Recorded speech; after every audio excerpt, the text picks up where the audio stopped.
শিবকেও হরে ভগবান বলি, কালীকেও ভগবান বলি, আর মা শীতলাকেও ভগবান বলি না বাবা। ভগবানকে কৃষ্ণ, ভগবান একজনই হয়। আমরা যে এই হরি কথা কৃষ্ণ কথা কেন শ্রবণ করব? মাতৃগর্ভে শুধু কথা দিয়েছিল, কথা দিলাম ছেড়ে দিলাম, কথা দিয়েছি ওটা আমি ছেড়ে দিলাম। কথা দেওয়াটা আমার কাছে কোনো কথা নয়, কথা দিয়ে কলির লোক তো কথা রাখবে না, তাই না বাবা? তাহলে হরিনাম কেন শ্রবণ করব? কেন গো বাবা? নিজেদেরকে উদ্ধার করতে হরি কথা শ্রবণ করব। কেন? এই যে মানব দেহ বলছি, এই দেহটা কি দিয়ে তৈরি জানেন? এই যে মানব দেহ কি দিয়ে তৈরি গো জানেন? 5টা স্থূল বস্তু, 3টে সূক্ষ্ম বস্তু আর পরমাত্মা দিয়ে এই মানব দেহ তৈরি হয়। 5টা স্থূল বস্তু কি কি? গগন, ভূমি, বায়ু, আলো আর জল। ভালো করে চিন্তা করুন, গগন, ভূমি, বায়ু, আলো আর জল, এই 5টা জিনিস ছাড়া মানব দেহ কেন কোনো জীব দেহ থাকবে না পৃথিবীতে, তাই না? 3টে সূক্ষ্ম বস্তু, 3টে সূক্ষ্ম বস্তু কি? বুদ্ধি, মন এবং অহংকার যুক্ত পরমাত্মা।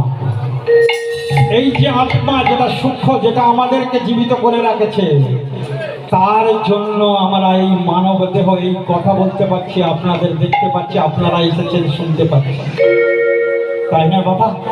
তাহলে কীর্তন শুনলে কি হবে? আমরা এই দেহটাকে ভালো রাখার জন্য, সুন্দর রাখার জন্য কত খাদ্য খাই, তাই না বাবা? তাই তো? অসুখ হলে ডাক্তার দেখাই। মনে করুন হাতে একটা ফুসকুড়ি হয়েছে, সেইটাকে সারানোর জন্য ডাক্তারখানায় যাচ্ছি, হাত ভেঙে যাচ্ছে, প্লাস্টার হচ্ছে। কিন্তু বাবা, এই দেহ থেকে যদি পরমাত্মাটা বেরিয়ে যায়, তাহলে আপনার দেহটা কি, দেহটার কোনো দাম আছে? তাহলে দেহটাকে বাঁচাতে এত খরচা করছি, এত কিছু খাচ্ছি, আর পরমাত্মাকে রক্ষা করতে হবে না? কার খাদ্য দিতে হবে না? পরমাত্মার দেহের খাদ্য কি? খাদ্য দেহটাকে রক্ষা করতে তার যে খাদ্য তালিকা কি? খাদ্যদ্রব্য। আর পরমাত্মার খাদ্যদ্রব্য কি? কৃষ্ণ নাম, তাই না বাবা? কৃষ্ণ কেশব, কৃষ্ণ মাধব,